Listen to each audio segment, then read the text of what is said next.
Hey everyone, how are we all doing? So normally I would have posted my readings up for the collective this week. I already mentioned that I wasn't going to be doing them on Facebook anymore, so I am in the process of setting up my membership site, Consciousness Arising, on Mighty Networks, and moving away from Facebook. I feel as if there's a big push, a big transition for myself at the minute, in terms of changing sort of my business and what I do, where I'm at, and how I can best be of service to others.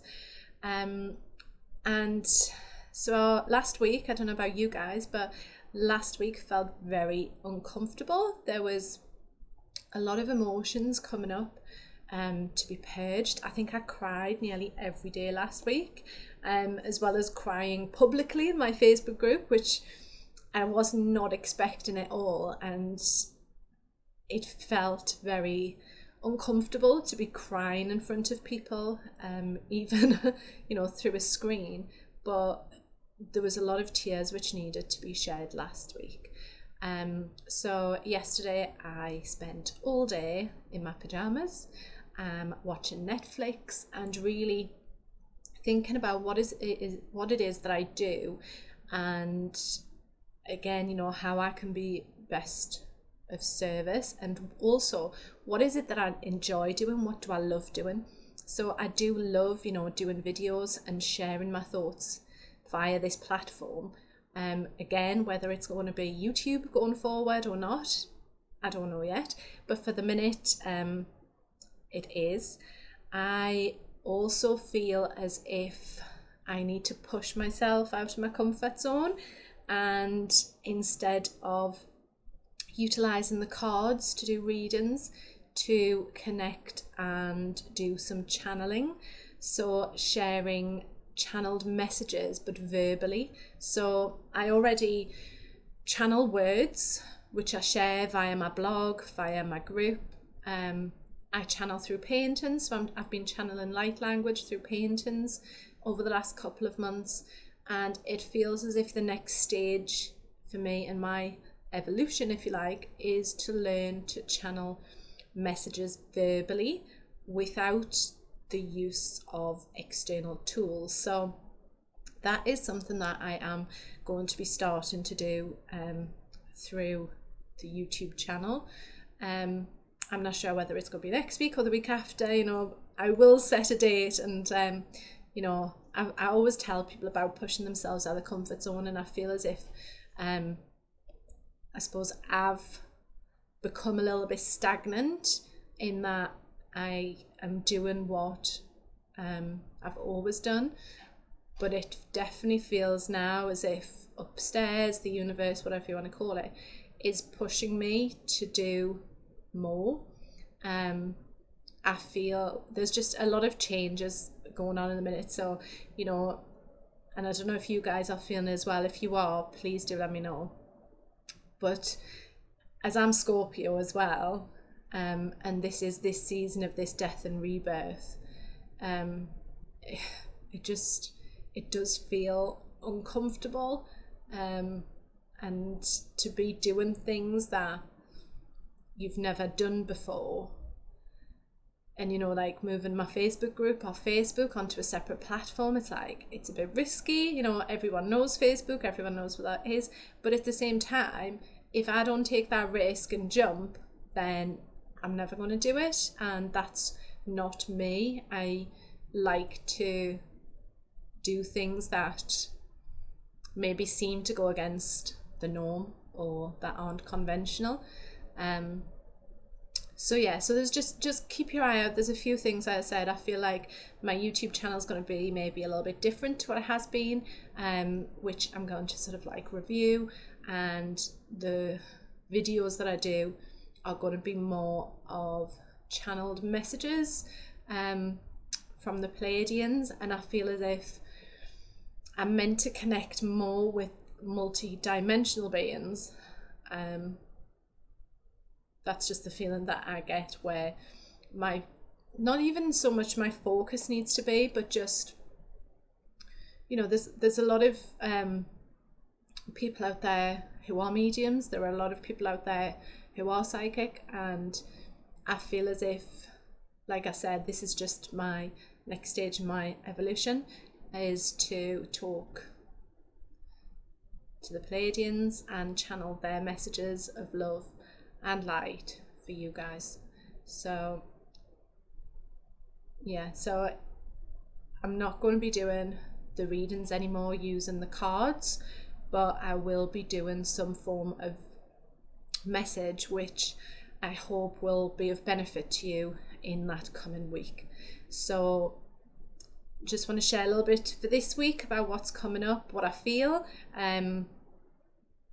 which is really like, but you know, it's different, yeah, but it's good different, I hope. So next Saturday, we have the full moon in Taurus. So generally, and if you've never done any work with the moon cycles, with new moon or full moon, I highly recommend it. So I've been working with moon cycles since last January, and when you get into that rhythm of working with both the new moon and the full moon, it can really help you to get more connected to your emotions, to how you're feeling, and to just bring some sort of ritual and pattern and rhythm into your life. So I do have a full moon course, a new moon course, which are only $9.99 each, which I'll put the links to underneath. But what I've found is the more that I work with the moon cycles, if by the new moon, for example, I haven't let go and I haven't cried, I will literally sob before the new moon. So I've let go of everything in order to then manifest and set my intentions to bring in what I want. So we've got the full moon in Taurus, and it's Halloween, and it's, I can never say this, Samhain, Samhain. We've got the Day of the Dead. So next weekend is very much when the veil is at its thinnest. So many of us may be picking up on I want to say like on psychic abilities, or we may be sort of feeling more intuitive. We may know things. We may be experiencing having really vivid dreams at the minute. We may be seeing a lot of synchronicities, so numbers, certain songs. Maybe we'll keep hearing the same song every day, whether it's in the car or, you know, in your home, etc. And so this next week I feel is really about sort of trusting what comes through to you. Is like, there's messages, I feel like, and I'm sure I've seen this somewhere, but there's something about, that was it, a lady in my group said this yesterday about messages being hidden in plain sight. But that's what I feel one of the messages is for this week. It's about that the universe or upstairs or whatever, they are not hiding things from you. Yeah, so when we're asking questions and like, which is the next way forward, you know, where do I go from here? The universe or upstairs is sending you those signs, but it's like they're cryptic. It's like solving a puzzle, and it's learning, right? Well, was that a sign? And it's when you start seeing all these different signs or hearing messages or seeing things, part of that is about learning to trust yourself and trust that, you know, upstairs the universe is guiding you. But it's like they don't sit down in front of you and say, right, so you've asked this question, Lindsay, so if you do this and if you do that, everything's going to work out. Instead, they communicate to us through the numbers and the signs. So I feel like this week is very much around paying attention to the signs that you are seeing, to your dreams, writing down your dreams, and learning to trust your intuition. So yeah, so that's what I feel is the message for this week. I didn't expect to be saying something like that. I was just going to tell you about the changes, but that's what I feel is going on this week for us as we head towards the full moon in Taurus. So like I said, do keep an eye on the channel because there will be some changes coming. If there's anything that you want me to talk about or anything that you would like me to share, then do let me know in the comments as well. You know, I'm always happy to try new things, and again, you know, putting myself out of my comfort zone and doing something a bit different. So let me know as well what you would like to see from myself, whether it's, you know, interviewing someone, whether it is me talking about a certain subject or a topic, etc. You know, I'm more than happy to do that. So thank you for watching. Thank you guys for subscribing. Thank you for being here and investing your time and energy in this video. Namaste, guys.